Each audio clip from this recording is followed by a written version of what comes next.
Good morning everyone. सो हम कर रहे थे exercise 4.4 and we have completed this exercise. Today we will start our new exercise, that is your exercise 4.5, which is based on problem sums. So there are few problem questions given in the exercise and we will solve each and every question one by one. So let's start the question. First question, find the greatest number.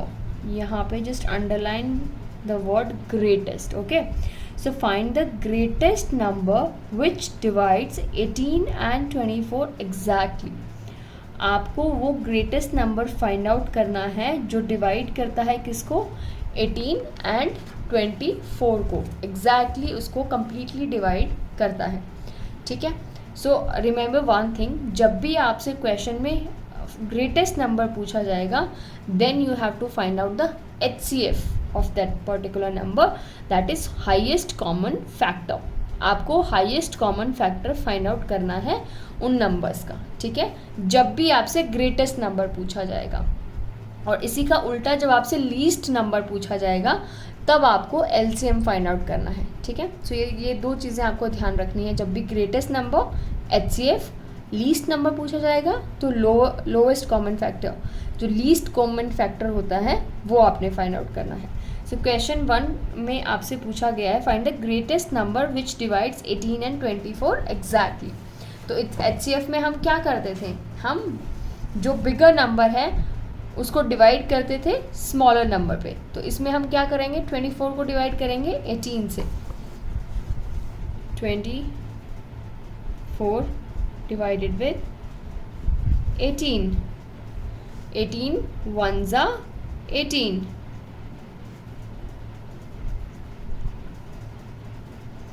18 ones are 18. अब हम इसको subtract करेंगे. 4 minus 8 नहीं हो सकता तो हम carry करेंगे. ये क्या बन जाएगा 14. 14 माइनस 8 6. ये क्या बनेगा 0. तो यहाँ पे 0 आ जाएगा. और HCF में हम क्या करते थे, जब तक हमको रिमाइंडर 0 नहीं मिल जाता था हम इसको फर्दर डिवाइड करते रहते थे. सो 6 डिवाइडेड विथ 18. 6 3s are 18. सो हमारा HCF क्या हुआ, HCF ऑफ 18 एंड 24 इज 6. ये वाला क्वेश्चन हमने, ये वाली एप्लीकेशन HCF की हमने जो रिपीटेड डिवीजन मेथड था हमने अपनी एक्सरसाइज में की थी अभी 4.3 में. आपके एग्जाम में भी आया था क्वेश्चन डिवीजन मेथड से, है ना. सक्सेसिव डिवीजन मेथड था. हम डिवाइड तब तक उसको करते रहते थे जब तक कि हमें रिमाइंडर में 0 नहीं मिल जाता था, है ना.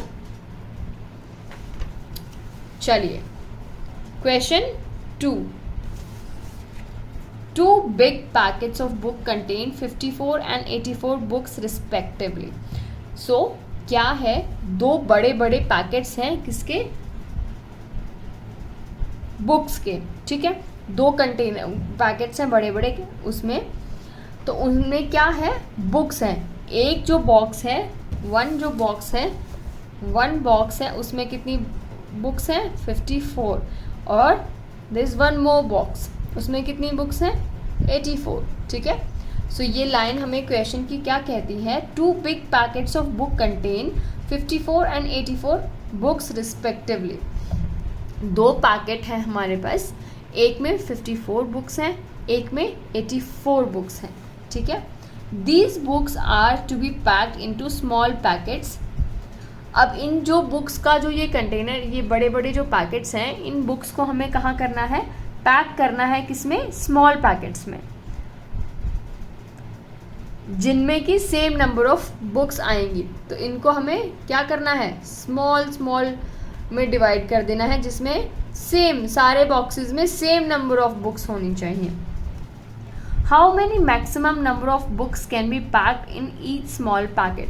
सो जो हम ये स्मॉल छोटे छोटे पैकेट्स बना रहे हैं, इनमें हम कितनी बुक्स डालें कि सब पैकेट्स में इक्वल नंबर ऑफ बुक्स आएँ. ठीक है, फिर से समझते हैं क्वेश्चन क्या है कि there are 2 packets of books. ठीक है, एक में 54 है, एक में 84 बुक्स रखी हुई हैं.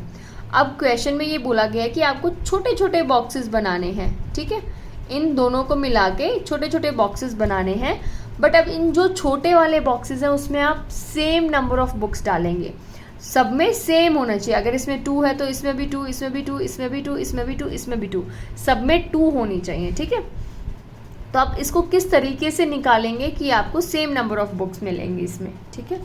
इसमें भी आपको क्या निकालना होगा, HCF निकालना होगा।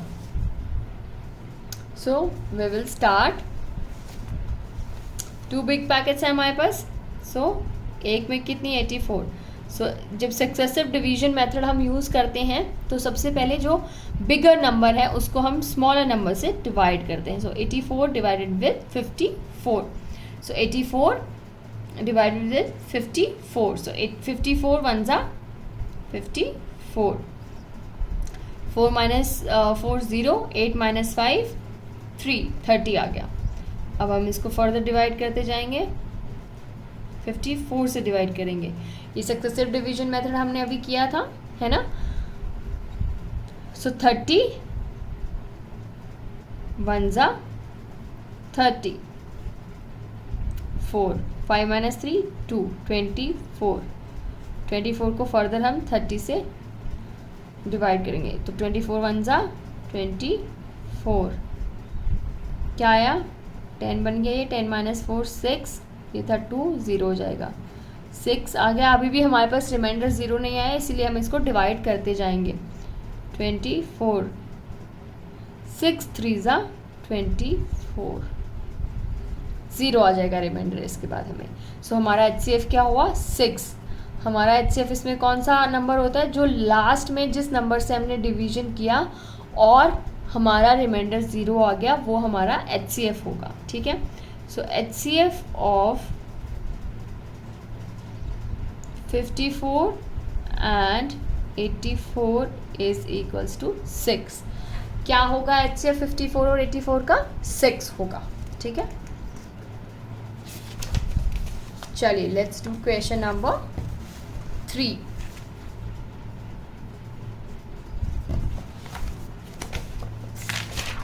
बुक में प्रॉब्लम सम्स को सॉल्व करने का तरीका ये है कि आपको you should understand the question. Question 3. Students of 2 classes are supposed to stand in a row having same number of students.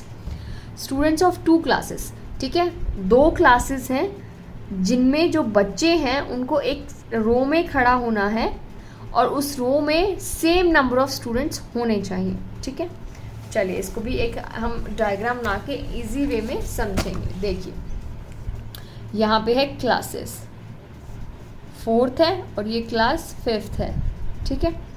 अब यहाँ पे आपने बच्चों को खड़ा करना है एक स्टैंडिंग रो में, ठीक है। ऐसे ऐसे करके आपने बच्चों को एक रो में खड़ा करना है, ठीक है। ऐसे खड़ा करना है कि इट शुड बी इक्वल, जो रो है उसमें इक्वल नंबर ऑफ चिल्ड्रन होने चाहिए, ठीक है। और एक क्लास में कितने बच्चे हैं 24 और दूसरी में कितने हैं 36। सो कितने maximum, how many maximum number of students will stand in a row. तो जहाँ भी मैक्सिमम आ गया that means you have to find out the HCF, right. So 2 classes are suppose to stand in a row, दोनों को आपने रो में खड़ा करना है। कितने मैक्सिमम नंबर और इक्वल होने चाहिए दोनों में आ सकते हैं एक रो में। और क्लासेस में बच्चे कितने हैं, एक क्लास में 24 है, एक में 36 है। सो जहाँ भी मैक्सिमम वर्ड आएगा that means you have to find out the HCF। चलिए तो HCF हम सक्सेसिव डिवीजन मेथड से निकालेंगे। 36 बिगर नंबर को डिवाइड करेंगे हम स्मॉलर नंबर से, ठीक है। So 24 वन ज़ा 24, 6 माइनस 4 2, 3 माइनस 2 1, 12।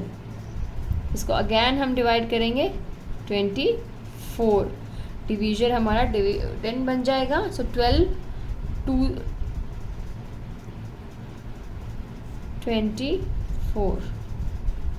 सो HCF क्या आएगा हमारा, HCF of 24 and 36 is 12। Last में 12 से जब हमने डिवाइड किया तो हमारा रिमाइंडर 0 बचा. सो 12 is the HCF. Okay. Question number 4.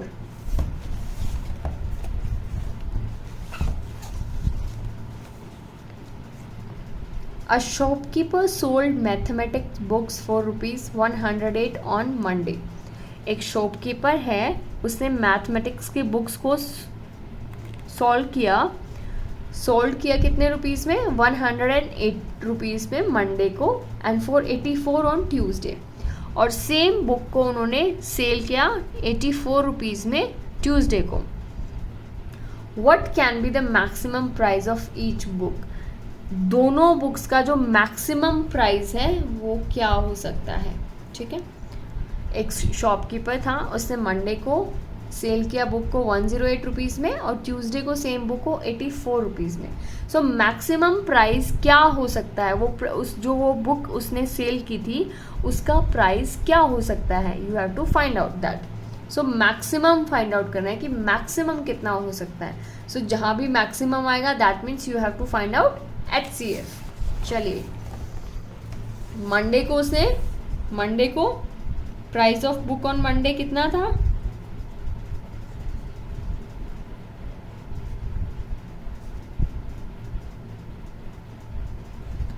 108 rupees.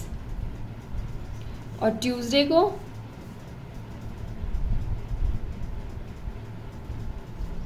84. ठीक है. मैक्सिमम नंबर निकालना है. सो आप क्या करेंगे? सक्सेसिव डिवीजन मेथड से ही आप निकालेंगे. 108 डिवाइडेड बाय 84. सो 84 वन जा 84. 24. अगेन आप 84 को डिवाइड करेंगे. 24 जो रिमाइंडर बचा है उससे 24 3 जा 72. 4 minus 2 2, 8 minus 1 7, 12. अगेन आप 12 को डिवाइड करेंगे 24 से. सो 12 2 ज़ा 24. सो HCF of 108 and 84 is 12. क्या है HCF 108 and 84 का? 12. Okay. That was your question number 4.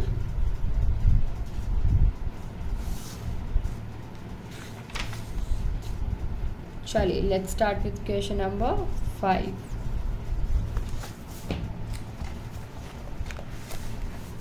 Find the least number which is exactly divisible by. अब यहाँ पे important question क्या है कि यहाँ पे आपको least number find out करना है. least number. So least number अगर आपको find out करना है that means you have to find out LCM. least common multiple आपने find out करना है किसका? question number 5 में 9, 12 and 18 का. ठीक है. सो आप कैसे करते हैं? हमने लास्ट क्लास में किया था LCM.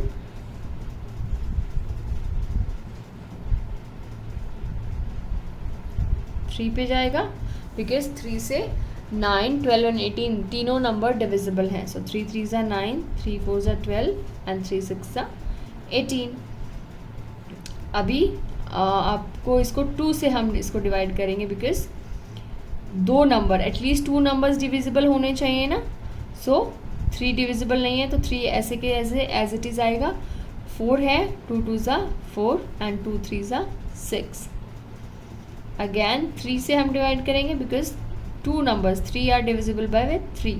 सो 3 1 ज़ा 3, 2 नहीं होगा एंड 3 1 ज़ा 3. अगेन क्या बचा? 2. सो 2 किससे डिविजिबल होता है? या तो 1 से या तो खुद से. सो 2. ये कंप्लीट डिवीजन हो गया. तो LCM कैसे निकलेगा? LCM of 9, 12 and 18 is 3 multiply with 2. ये जो सारे नंबर्स यहाँ पे हमने निकाले हैं 3 multiply with 2 multiply with 3 multiply with 2. 3 2 ज़ा 6, 6 3 ज़ा 18, 18 2 ज़ा 36. सो एलसीएम क्या होगा 9, 12 और 18 का 36. सो जब भी प्रॉब्लम क्वेश्चन में लीस्ट नंबर पूछा गया है या लीस्ट कुछ भी चीज़ पूछी गई है, less numbers, then we have to find out the LCM. Okay, so let's read question number 6. A big can contains some milk. एक बहुत बड़ा कैन था जिसमें क्या था, मिल्क था. पोर्ट्स ऑफ क्या थे उसमें, 2 लीटर के थे, 4 लीटर थे, 5 litre capacity. Can be use whole number of times to empty the can completely. So कौन से पोर्ट्स थे, 2, 4 और 5 लीटर के कैपेसिटी के पोर्ट्स थे जिसको यूज़ कर सकते थे, और उस कंटेनर को जब हम एम्प्टी करते तो वो कम्प्लीटली एम्प्टी हो जाता. So what is the least capacity of the can. जब हमसे लीस्ट कैपेसिटी पूछी गई है, that means we have to find out the LCM. ठीक है, सो ये आपने एक बार खुद से ट्राई करना है. एलसीएम फाइंड आउट करना है आपको 2, 4 एंड 5 का. ठीक है, चलिए let's read question number 7. What is the least number of bananas a teacher should have so that when he distributes equal number of them to his 10, 15 and 25 students, no banana is left with him. तो आपको ये बताना है कि कम से कम कितने bananas होने चाहिए एक टीचर के पास कि जब वो अपने, उसके पास 3 क्लासेस हैं जिसमें 10, 15 और 25 स्टूडेंट्स हैं, उनको डिस्ट्रीब्यूट करे तो वो कम्प्लीटली डिस्ट्रीब्यूट हो जाए, एक भी बनाना जो है वो बचे ना. तो यहाँ पे लीस्ट नंबर ऑफ बनानास पूछा गया, that means you have to find out the LCM. ठीक है, क्वेश्चन नंबर 7.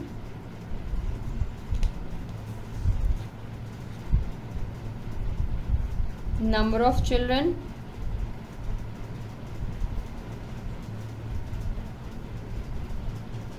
कितना है, 10, 15 एंड 25. आपसे लीस्ट नंबर पूछा गया है.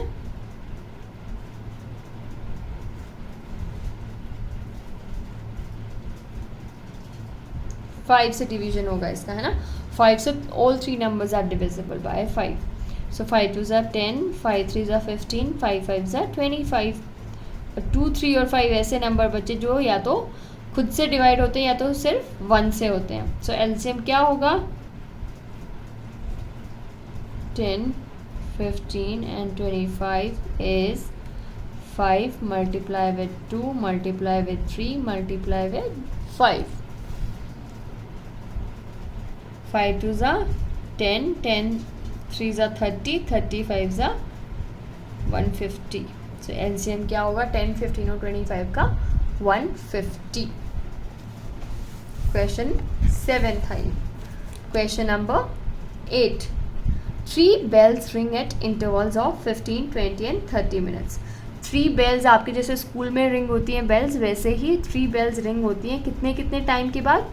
एक होती है 15 मिनट्स के बाद, नेक्स्ट होती है 20 मिनट्स के बाद, and then the last one after 30 minutes. If they all ring at 11 AM, अगर सब तीनों 11 AM पे रिंग हुई थी together, at what time will they next ring together. तो कौन से उस टाइम पे ये तीनों एक साथ रिंग होगी दोबारा से, सेम टाइम पे. You have to find out, right. So you can give it a try. आप ट्राई करेंगे इसको, otherwise I will solve it for you. ठीक है, so in your homework you have to solve exercise 4.5. maximum number of questions I have solved for you. Question number 6 and 8 is for trial. You can try the questions. If you don't understand the question, we will solve it in the next session, or in the homework group I'll send it the solutions, right. So in homework you have to complete your exercise 4.5, and with this exercise we have completed your chapter 4. You can note it down your doubts, and I'll take a doubt class on this, and we will discuss about your doubts in that class, right. So you can revise chapter 4 and you can just note down your doubts, okay. And next we will start chapter 5, common fractions. Thank you.